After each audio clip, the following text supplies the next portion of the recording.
Hello बच्चों, आपका बहुत बहुत स्वागत है हमारे यूट्यूब चैनल एसीपी लेक्चर में। आज हम लेके आए हैं आपके लिए सामान्य कार्बनिक रसायन। ये वीडियो बच्चों बिल्कुल जीरो से स्टार्ट करेंगे हम लोग कार्बनिक रसायन को। ये वीडियो उन बच्चों के लिए है जिन बच्चों को कार्बनिक रसायन बिल्कुल समझ नहीं आती। तो ये कार्बनिक रसायन का पहला लेक्चर है और बच्चों इस वीडियो को ध्यान से सुने, ध्यान से देखें, कॉपी पेन लेके बैठे। तो आइए बच्चों, टाइम को बर्बाद ना करते हुए हम लोग स्टार्ट करते हैं कार्बनिक रसायन। तो बच्चों सबसे पहले इस लेक्चर में हम लोग आज स्टार्ट करेंगे कार्बनिक रसायन का परिचय। तो आइए स्टार्ट करते हैं। जैसे कि बच्चों आप लोग जानते हैं कि यौगिक दो प्रकार के होते हैं। नंबर फर्स्ट,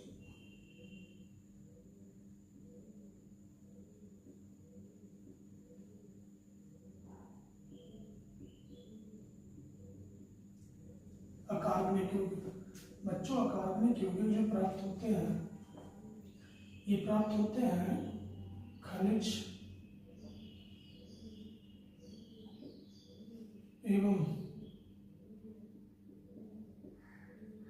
चट्टानों से। अकार्बनिक यौगिक को अंग्रेजी में इनऑर्गेनिक कंपाउंड कहते हैं। बच्चों दूसरा जो यौगिक है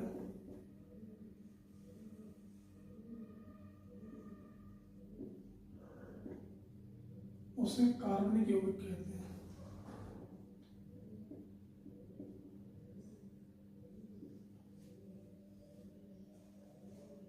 कार्बनिक यौगिक पहले प्राप्त किए जाते थे वनस्पतियों से एवं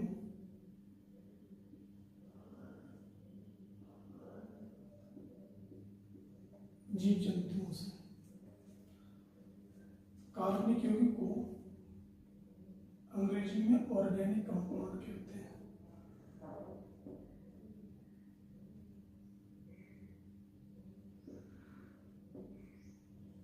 ऑर्गेनिक कंपाउंड कहते हैं। तो बच्चों कार्बनिक रसायन की जो ओल्ड परिभाषा है वो बहुत ही सिंपल तरीके से है।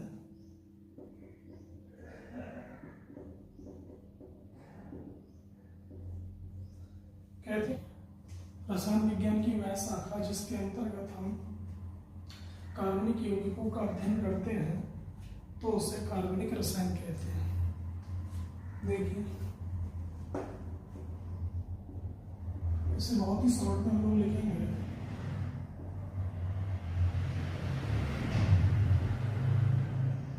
कार्बनिक रसायन वह है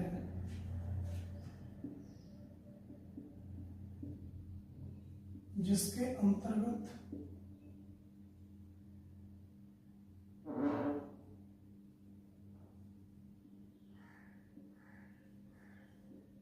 हम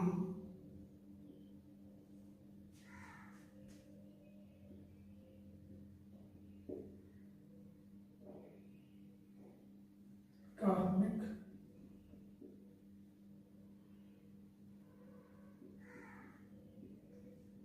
यौगिकों का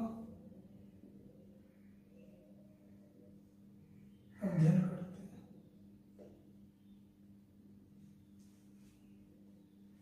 कहते हैं कि कार्बनिक रसायन वह है जिसके अंतर्गत हम कार्बनिक यौगिकों का अध्ययन करते हैं। इसी को कार्बनिक रसायन कहते हैं। बच्चों कार्बनिक रसायन के जो ग्रैंडफादर हैं उन्हें वर्जीलियस कहते हैं, क्योंकि वर्जीलियस ने कार्बनिक यौगिकों को सर्वप्रथम जीव जंतुओं एवं वनस्पतियों से बनाया और इन्होंने अपना एक सिद्धांत दिया।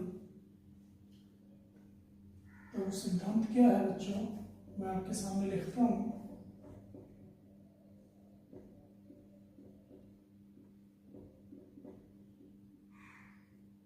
वर्जीलियस का जैव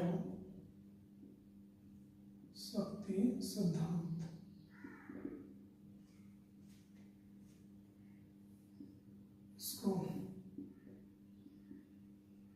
वाइटल फोर्स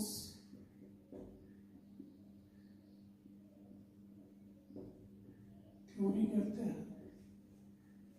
इन्होंने अपने सिद्धांत में बताया कि जीव जंतुओं के पास एक ऐसी रहस्यमयी शक्ति होती है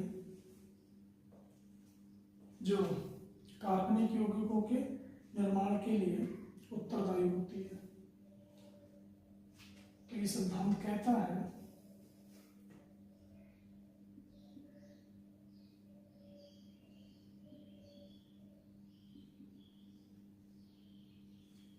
इस सिद्धांत के अनुसार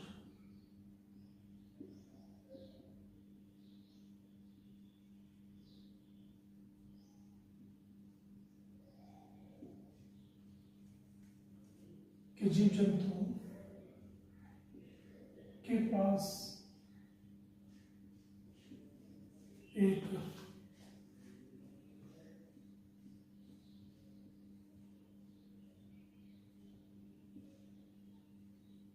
रहस्यमयी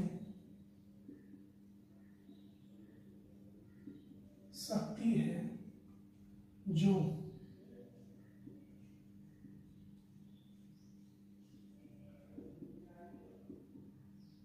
कार्बनिक यौगिकों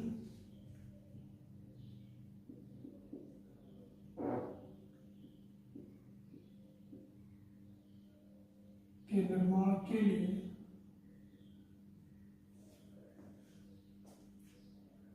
उत्तरदायी है।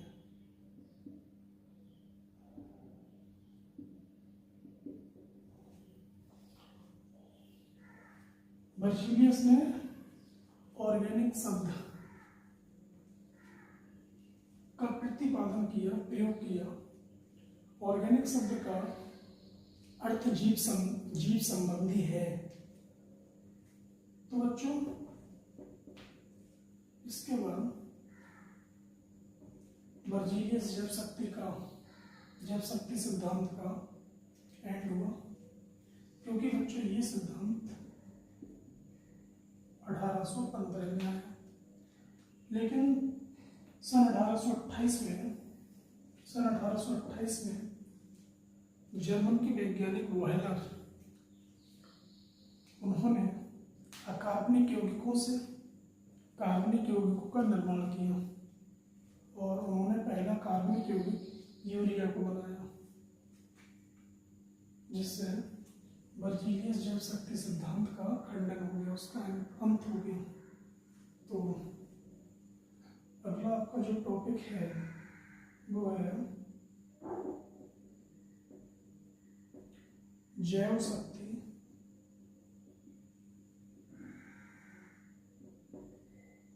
सिद्धांत का अंत।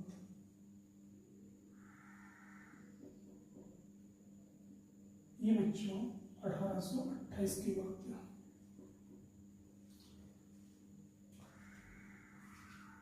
जर्मन के वैज्ञानिक वोहलर ने अमोनियम सल्फेट एवं पोटेशियम साइनेट के मिश्रण को गर्म करके यूरिया का निर्माण किया, जिससे बर्जीलियस के जैव शक्ति सिद्धांत का अंत हुआ। तो आइए देखते हैं जैव शक्ति सिद्धांत का अंत। तो बच्चों वोहलर ने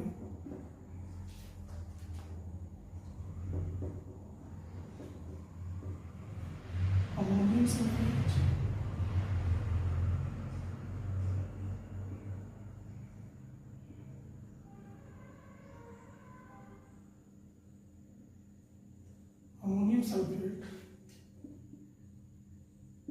एवं पोटेशियम साइनेट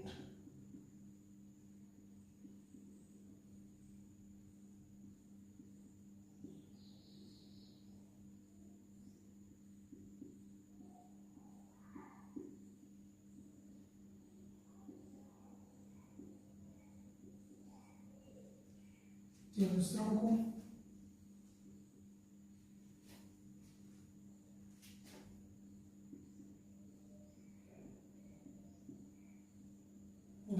के यूरिया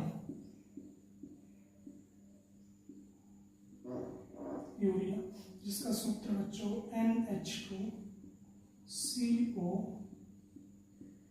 NH2 होता का निर्माण किया।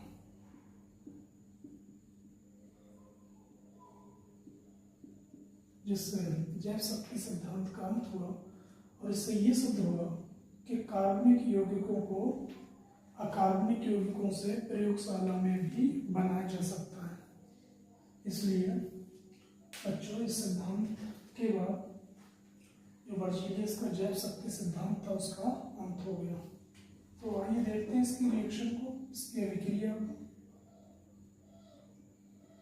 बच्चों जैसा कि आप शायद जानते होंगे कि जो अमोनियम है इस पे चार्ज 1+ होता है और SO4 पे चार्ज 2- होता है।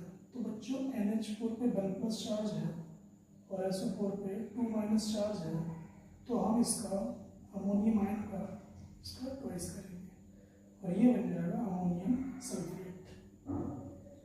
बच्चों पोटेशियम पे 1+ चार्ज होता है और CNO पे चार्ज होगा वो 1- होगा, तो ये अमोनियम सल्फेट है और ये पोटेशियम साइनाइड है। इन दोनों के मिश्रण को प्रयोगशाला में इन्होंने गर्म किया और पहले अमोनियम साइनाइड को बनाया। तो देखते हैं बच्चों किस प्रकार बनता है। जैसे कि बच्चों NH4 1+ है, ये जाएगा साइनाइड के साथ और बनेगा NH4CNO। जैसा कि बच्चों आप देख रहे हो बोर्ड पे कि NH4 पे 1+ है और CNO पे भी चार्ज 1- है। तो बच्चों ये चिन्ह में अलग है लेकिन इनके परिमाण बराबर है।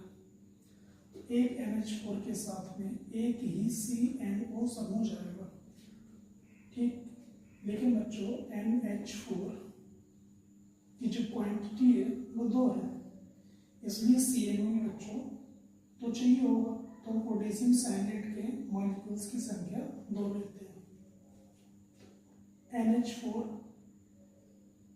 दूसरा CNO के साथ और अमोनियम साइनाइड के 2 मॉलिक्यूल्स बनते हैं इस प्रकार से। तो ये बन गया बच्चों अमोनियम साइनाइड। जब बच्चों इसको पोटेशियम साइनाइड कहते हैं तो पोटेशियम के स्थान पर अमोनियम है, तो बच्चों इसको हम अमोनियम साइनाइड बोलेंगे। तो ये अमोनियम साइनाइड है। इसके बाद बच्चों K पे 1+ चार्ज है और SO4 पे 2- चार्ज है, तो बच्चों ये इसके साथ और बनाता होगा KSO4। लेकिन बच्चों जैसा कि आप बोर्ड पे देख रहे हैं कि K पे 1+ चार्ज है और SO4 पे 2- है, तो SO4 के साथ ही दोनों पोटेशियम आयन जोड़ के और ये बनाते हैं पोटेशियम सल्फेट। जैसा कि आप देख रहे हैं कि बच्चों यूरिया का सूत्र NH2CO NH2 है, लेकिन NH4CNO ये यूरिया का सूत्र नहीं है। तो बच्चों NH4CNO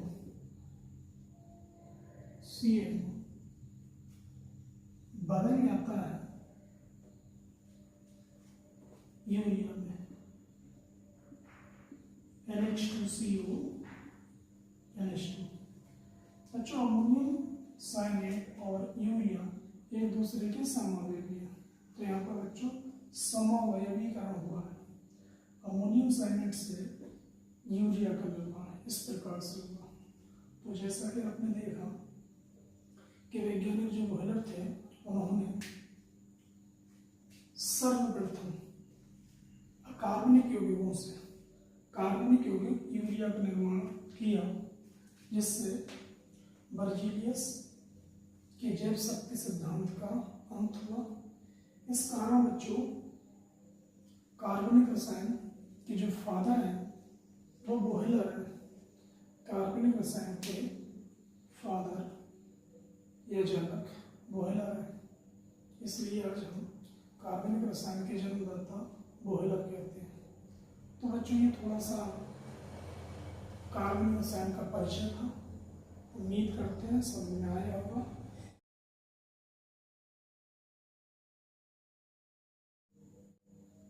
वो है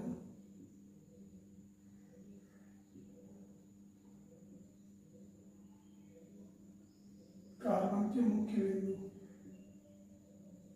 कार्बन के मुख्य बिंदु क्या है?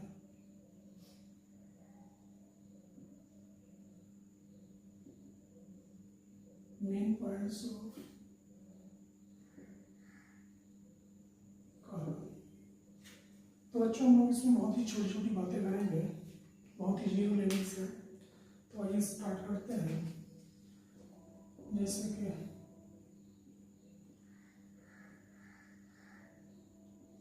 कार्बन का प्रतीक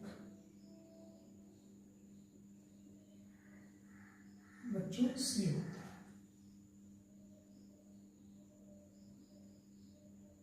कार्बन का परमाणु क्रमांक को बच्चों जेड से लिखते हैं, जो कि 6 होता है।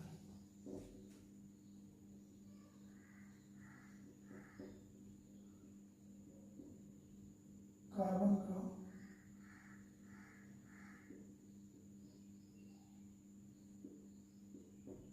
परमाणु भार को बच्चों इसे लिखते हैं, जो कि 12 होता है।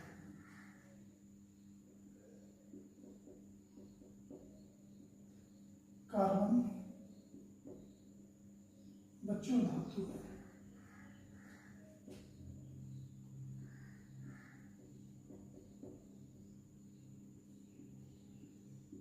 कार्बन की संयोजकता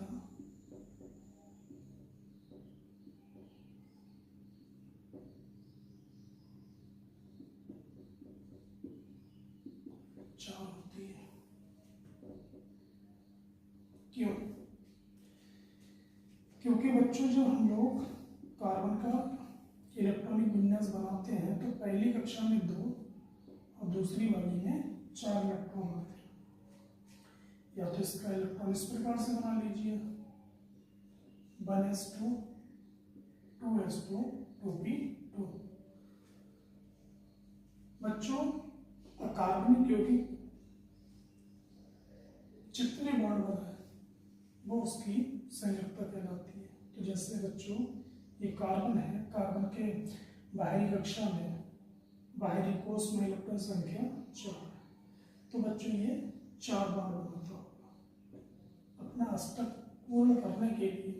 क्योंकि बच्चों इसके पास में इलेक्ट्रॉन संख्या 4 है, इसको अपना अष्टक पूर्ण करने के लिए, निष्क्रिय अवस्था निष्क्रिय गैस अवस्था प्राप्त करने के लिए इसको 4 इलेक्ट्रॉन और चाहिए होते हैं।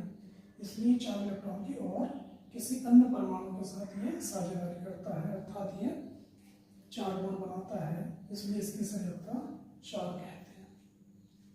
इसके बाद बच्चों कार्बन के पास एक ऐसा अनोखा गुण पाया जाता है जिसे कार्बन चैन कहते हैं।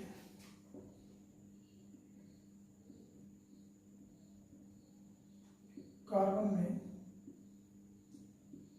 श्रृंखलन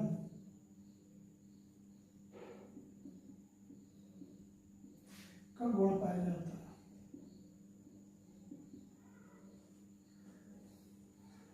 तो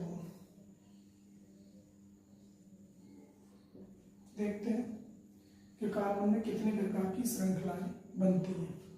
तो बच्चों श्रृंखलाएं बच्चों में से 2 प्रकार की होती है, एक खुली श्रृंखला और दूसरी बंद श्रृंखला।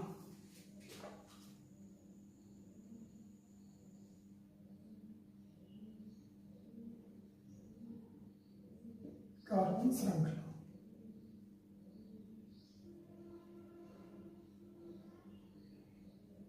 कार्बन चैन। तो बच्चों कार्बन के मध्य 2 प्रकार की श्रृंखलाएं बनती हैं। एक तो होती है बच्चों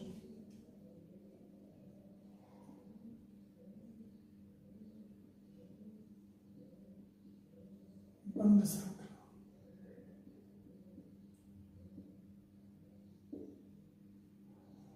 जिसको इंग्लिश में क्लोज चेन कहते हैं।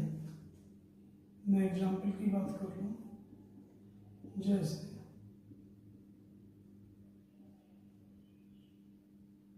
ये इस प्रकार से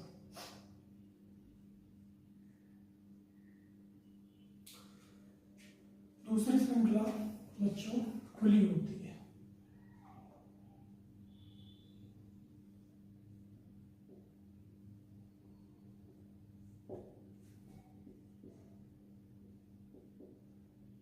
ओपन चेन कहते हैं बच्चों। ओपन चेन दो प्रकार की हो सकती है।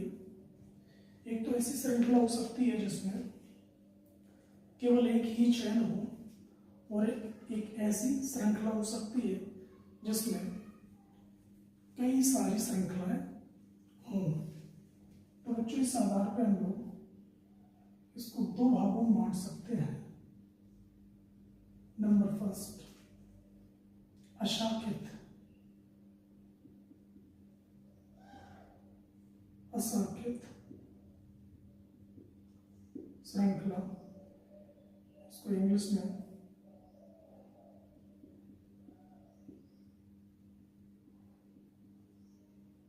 नॉन ब्रांच्ड चेन कहते हैं। दूसरी बच्चों शाखित श्रृंखला,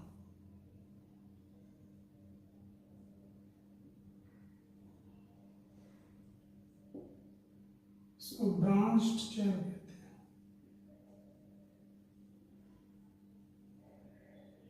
ब्रांच चेन कहते हैं।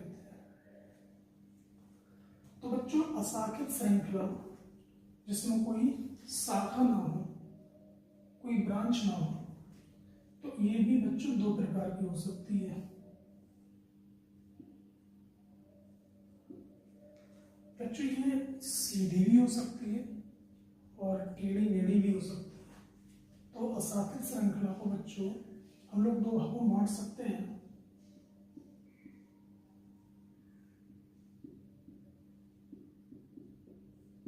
सीधी श्रृंखला,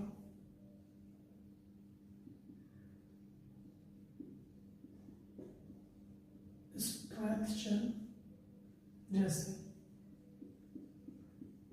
बच्चों इस प्रकार से यह अशाखित है और सीधी चेन है। दूसरी श्रृंखला टेढ़ी मेढ़ी हो सकती है।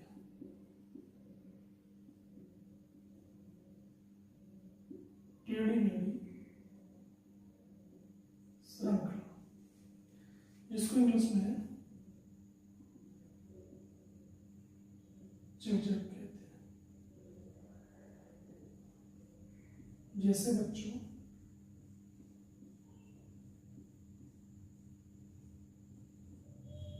इस प्रकार से। बच्चों शाखित श्रृंखला का एग्जाम्पल कुछ इस प्रकार से है, जैसे एक ये कार्बन चेन है इस प्रकार से बच्चों, और इससे एक दूसरी चेन यहाँ से स्टार्ट होती है और बच्चों अगली चेन इस प्रकार से स्टार्ट होती है। इसको हम लोग ब्रांच्ड चेन कहते हैं। तो बच्चों आज के लेक्चर में हमने कार्बन रसायन को बिल्कुल जीरो से देखा, जीरो से स्टार्ट किया। उम्मीद करते हैं समझ आया होगा, और अगले नए वीडियो में हम लोग और जीरो लेवल से स्टार्ट करेंगे और भी सरल तरीके से स्टार्ट करेंगे। जय हिंद।